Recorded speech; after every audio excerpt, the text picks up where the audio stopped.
Today's learning goal is to find the components of a vector from its magnitude and angle. Find the components of a vector from its magnitude and angle. So I want us to consider the following vector. This is just kind of a general vector pointing this way. Imagine that it has the vector that points with some angle theta. And let's call this vector vector A, just as an example. So vector A, it points to the side some amount, and it points up by some amount, and we want to know exactly how much does it point to the right, how much does it point up.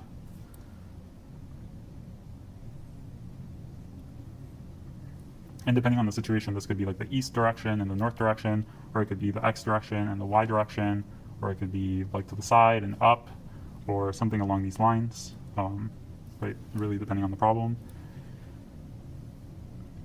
So we need to think about the properties of right triangles, and in particular, let's do a quick little review over here to the side of sine, cosine. So if you remember from your math class, the mnemonic device that we use to remember sine, cosine, tangent is something like so, ca, TOA. So sine is equal to the opposite over the hypotenuse, cosine is the adjacent over the hypotenuse, and tangent is the opposite over the adjacent. So in other words, right, let's write it down. So sine of an angle is going to be the ratio of the opposite side and the hypotenuse. So if we wanted to find out what is the opposite side of this right triangle, we would need to do multiply both sides of this equation by hypotenuse to get opposite by itself. So it would be something like hypotenuse times the sine of the angle is equal to the opposite side of the triangle. Similarly with cosine, cosine is adjacent over hypotenuse, so cosine of theta would be the adjacent side to the angle divided by the hypotenuse. So in order to solve for the adjacent side, we would multiply both sides of this equation by hypotenuse to get hypotenuse times the cosine of the angle will give us the adjacent side of our triangle. Okay, so notice, right, underneath our vector A, we can kind of imagine that there's a right triangle here, and the base of this triangle would be the x component of the vector, and this vertical side of the triangle would be the y component of this vector. If we were on an xy plane, or if it was on a east and north plane, this would be, right, the adjacent side would be the east component, and the opposite side of the angle would be the north component. So let's see. So we're saying the adjacent side is going to be the hypotenuse times the cosine of the angle, right? So the adjacent side here in this triangle, adjacent to this angle, is down here, the base of the triangle. So this is going to be the hypotenuse, which is the magnitude of A, right? The length of the hypotenuse would be the magnitude of the vector A times the cosine of theta, the angle. And then the opposite side to this angle, would be the hypotenuse times the sine of the angle. So this side of our triangle, right, this component of the vector would be the hypotenuse, which in this case is the magnitude of the vector, times the sine of our angle theta. Okay, so let's keep this as a reference. Maybe we'll put a box around it so we can find it later.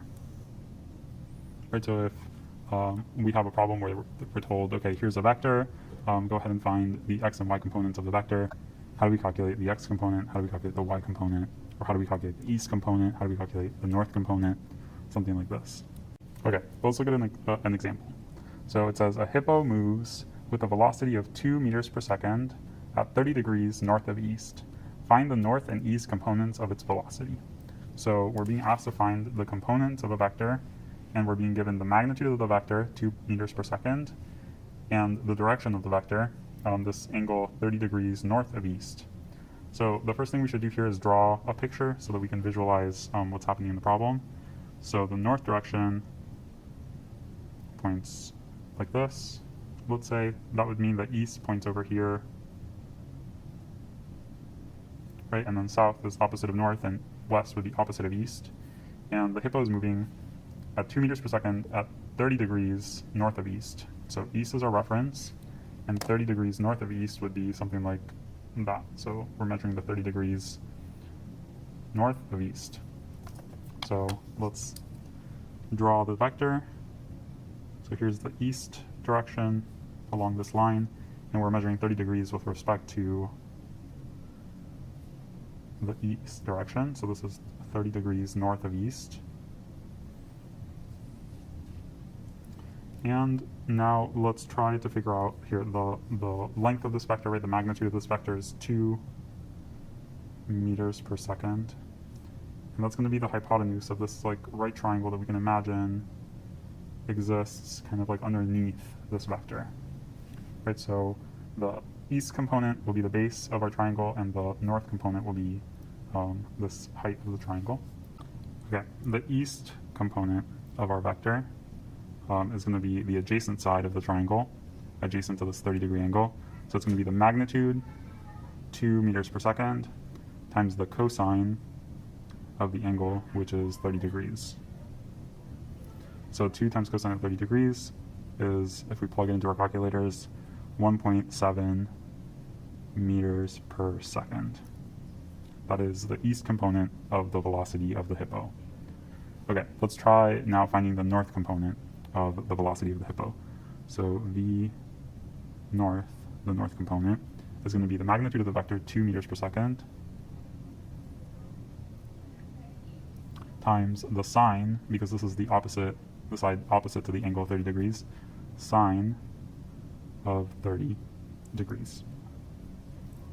And this comes out to 1 meter per second. If you plug it into the calculator, you'll see that this is 1 meter per second, 2 times sine of 30.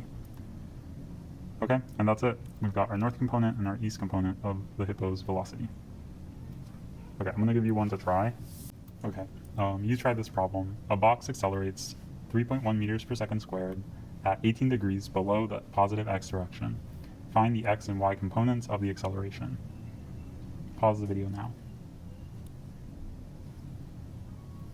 Okay, so hopefully you tried it on your own. Let's take a look at the solution.